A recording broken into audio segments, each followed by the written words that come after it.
मूर्ख बहू। एक था बनिया। एक बार वह व्यापार के लिए प्रदेश जाने लगा। जाते जाते अपनी बीवी को बुलाकर उसने कहा, मैं प्रदेश जा रहा हूँ, तुम अच्छी तरह रहना, बच्चों को भी संभालना और अपनी सास का भी अपने बच्चों की तरह देखभाल करना। याद रखना, माँ से कोई काम मत करवाना। बहू ने बोला, ठीक है, मैं आपकी बात समझ गई, मैं वैसा ही करूँगी जैसा आपने बोला है, आप आराम से जाइए। बहू ने बात ध्यान में रखी। बनिया तो चला गया। बहू ने दूसरे ही दिन माँ जी से कह दिया, माँ जी, आपके बेटे मुझसे कह गए हैं कि माँ को अपने बच्चों की तरह संभालना और उनको कोई काम मत करने देना।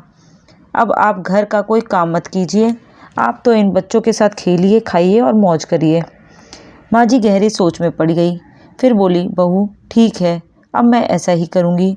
कुछ दिनों के बाद बहू ने अपनी बेटी के कान छिदवाए। उस समय बहू को अपने पति की यह बात याद आई कि माँ को बच्चों की तरह ही संभालना है। इसलिए बहू ने माँ जी के कान छिदवाने की बात सोची। उसने माँ जी से कहा, माँ जी चलिए, आपके कान छिदवाने हैं। सुनकर माँ जी घबरा उठी। उन्होंने बहू से कहा, बहू मुझे अपने कान नहीं छिदवाने हैं, क्या अब अपने इस बुढ़ापे में मैं कान छिदवाऊँ? बहू बोली, जी नहीं माँ जी, आपको तो यह करना ही होगा। मैं नहीं चाहती कि आपका बेटा मुझे कुछ कहे, इसलिए आपकी मैं अच्छे से देखभाल करूँगी। मेरी दोनों आंखें बराबर हैं, जैसी लड़की है वैसी ही आप भी हैं। माँ जी मन ही मन समझ गई और सुनार के पास बैठकर उन्होंने अपने कान छिदवा लिए। सुनार ने कान छेड़े और कान में धागा भी डाला। बहू जिस तरह रोज़ रोज़ लड़की के कान में तेल लगाती थी, उसी तरह माँ जी के कान में भी लगाती रही। थोड़े दिनों बाद बहू ने अपनी बेटी के लिए बाली बनवाई तो उसे अपने पति की बात याद आई। फिर उसने माँ जी के लिए भी बाली बनवाई और कहा, आइए आपको यह बाली पहना दूँ। माँ जी ने कहा, बहू मुझको बाली क्यों पहनाती हो, मैं बुढ़ी हूँ, मुझे इसकी ज़रूरत नहीं है, बाली तुम अपनी बेटी को पहनाओ, मुझको नहीं पहननी है। लेकिन बहू नहीं मानी, ज़बरदस्ती करके माँ जी को बाली पहना ही दी। इसके पश्चात माँ जी छोटे बच्चों के साथ अपना मनोरंजन करती, घूमती खेलती और कई तरह की मौज मस्ती करती। बहू ने एक बढ़िया दिन देख कर अपने बेटे की नाई से चोटी रखवा ली। फिर बहू को माँ जी की याद आ गई। माँ जी बच्चों के साथ खेल रही थी।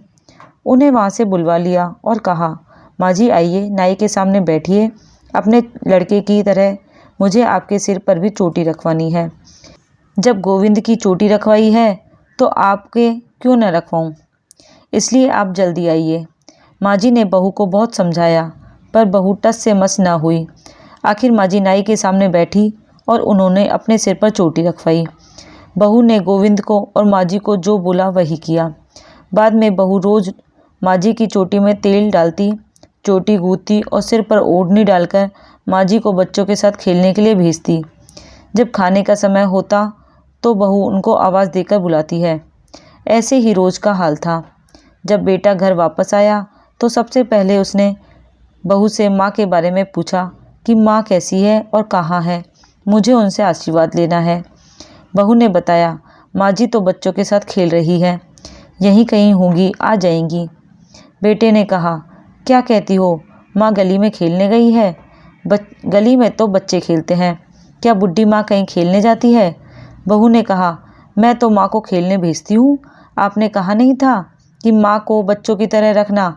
मैंने तो लड़की की तरह ही माँ के कान भी छिदवाए हैं और कानों में बालियाँ पहनाई हैं। जब लड़की की चोटी रखवाई तो मैंने माँ की भी चोटी रखवा ली थी। जब सबको खेलने भेजती हूँ तो माँ को क्यों ना भेजूँ? मुझको सबके साथ एक सा व्यवहार करना चाहिए। पति समझ गया कि इसकी मूर्ख स्त्री की अकल का दिवाला निकल गया है।